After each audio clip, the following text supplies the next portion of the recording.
आमिर, आपको एक बात बताऊं? हाँ।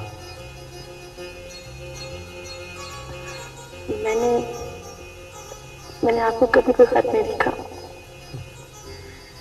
मैं जानता हूँ और ये जानता हूँ कि जिसने ये काम किया है वो भी दूध पिलाने और जूता छुपाने के एवज से 20,000 रुपए हिल चुकी है। समझ बहुत प्यारी लड़की है। आपकी कजन भी तो है। हाँ तो है, लेकिन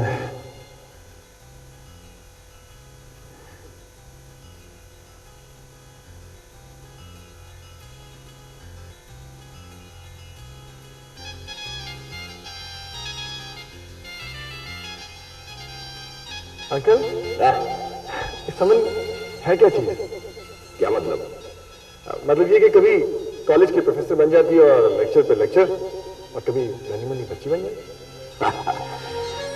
दमन पहाड़ों का मौसम है बेटा। कभी बदन को झुलसने वाली धूप और कभी पूरी वादी को अपनी लपेट में ले लेने वाली धुन। वैसे मेरा ख्याल है कि ये इस तरह धुन बन के रहे तो ज्यादा बेहतर।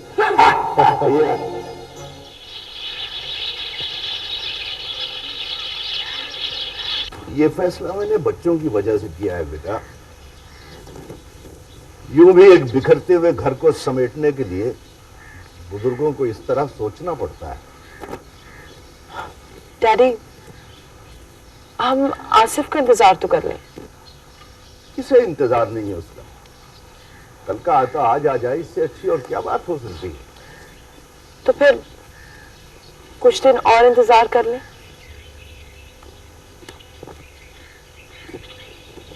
अगर आसिफ का इंतजार करने की तुम्हारे पास कोई और वजह है तो। नहीं डैडी, मैं आसिफ का इंतजार सिर्फ इसलिए करना चाहती हूँ क्योंकि वो मेरा बचपन है, मेरा दोस्त है। उसने रोशीन से मंगनी की सबसे पहले मुझे बताया। शबीर मेरी जिंदगी में आया तो सबसे पहले मैंने आसिफ को बताया। हमने आज तक इसी तरह जिंदगी को शेयर किया डैडी, और इस बार भी मैं उससे बात करना चाहूंगा। कैसे बात कर लोगी तुम? हवा की लहरों पर पैगाम लिखकर भेज दोगी और सोचोगी वो कहीं बैठा रिसीव कर लेगा उसे?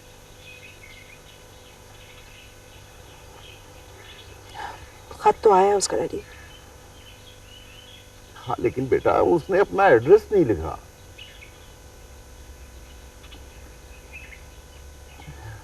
देखो समन बेटा, मैंने आज तक तुम पर अपना कभी फैसला मुसल्लत नहीं किया, अब भी नहीं करूंगा। एक बात अच्छी सी लगी थी, वो कह दी तुमसे, आगे तुम्हारी मर्जी।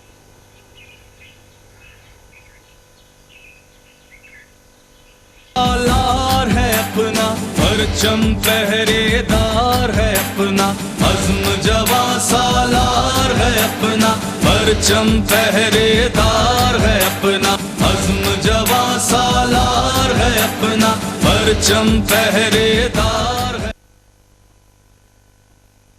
आमिर, नाश्ता? नहीं थैंक यू। ठहरो आमिर जी। यहाँ आओ।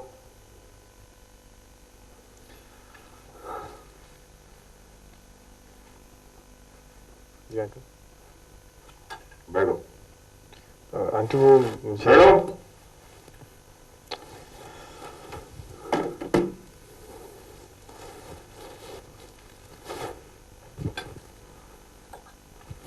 खाली पेट दफ्तर जाना कोई अच्छी बात नहीं है।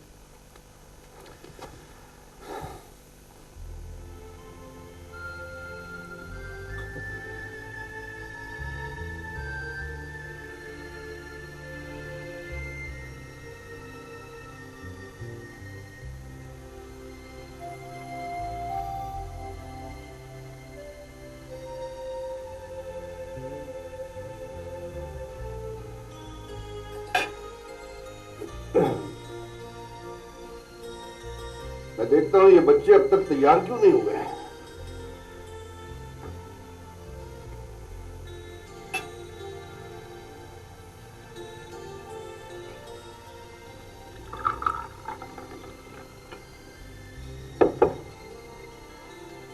चीनी? 1 चम्मच।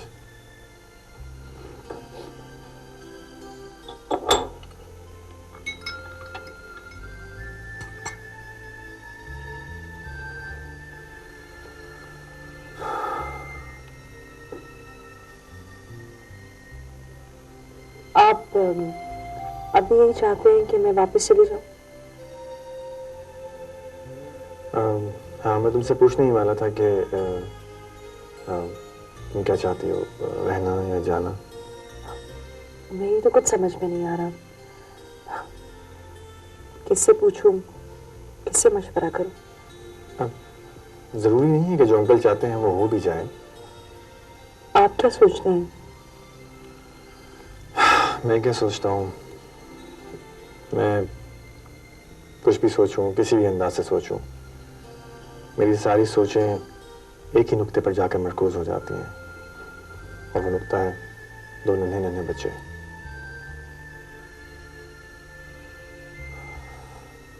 तस्कीन के बाद एक बार फिर उन्हें माँ की ज़रूरत है। I'm not sure कि ख़ानदान के बाहर की कोई औरत ये रोल अदा कर सकेगी। इसलिए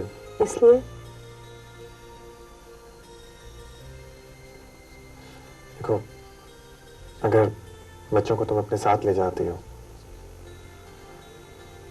तो आर यू श्योर कि कल कोई दूसरा जब तुम्हें अपने साथ ले जाएगा तो इन बच्चों को भी कबूल करेगा? फिर तो आप भी वही सोच रहे हैं जो डैडी ने सोचा है। हाँ, और ये भी चाहता हूं कि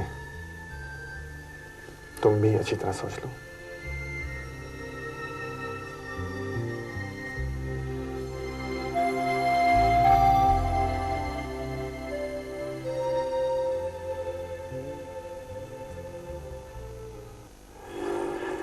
टैक्सी, टैक्सी।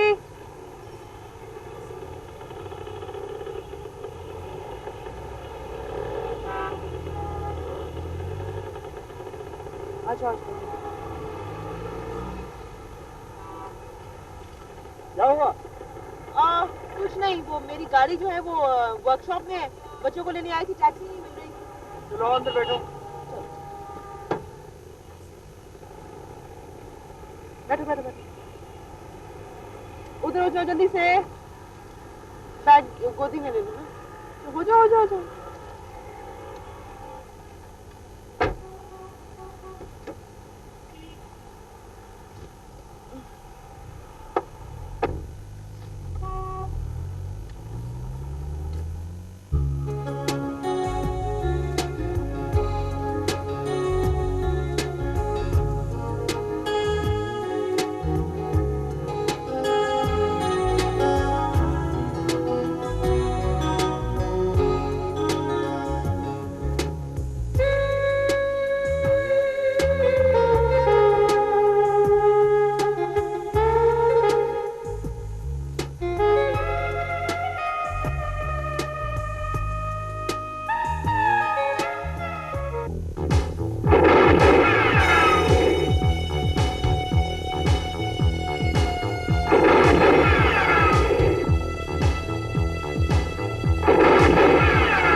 वैसे यार, मैंने तुम्हारे जैसा मामू देखा नहीं अपनी जिंदगी में।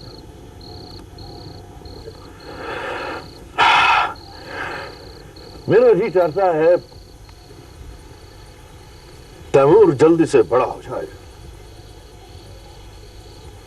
सारा दिन मैं उसके साथ, रात में हम दोनों मिलकर घोड़े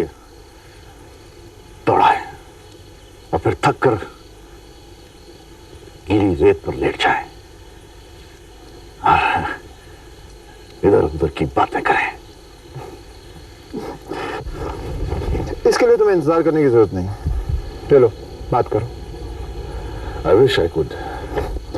और हाँ, ये मत कह देना कि कल हम वापस आ रहे हैं।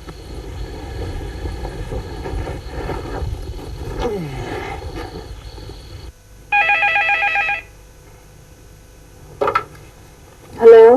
हेलो भानु। हाँ भाई, कैसी हो? मैं तो ठीक हूँ। आप मुझे ये किस मुश्किल में फंसा के चले गए? क्यों, तैमूर तंग करता है क्या? नहीं नहीं, वो तो अपने मामू पे गया है। तो फिर? भाई वो क्या है, महकमे अर्जियात वाले आए थे। अर्जियात? अर्जियात कह रही है। हाँ, अर्जियात नहीं होता, राजियात कहो।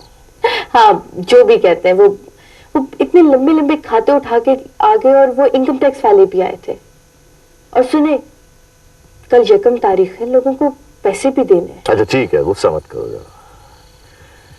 मैंने तुम्हें कई बार कहा है, अब ये सारे काम तुम ही को संभालने। मुझे क्या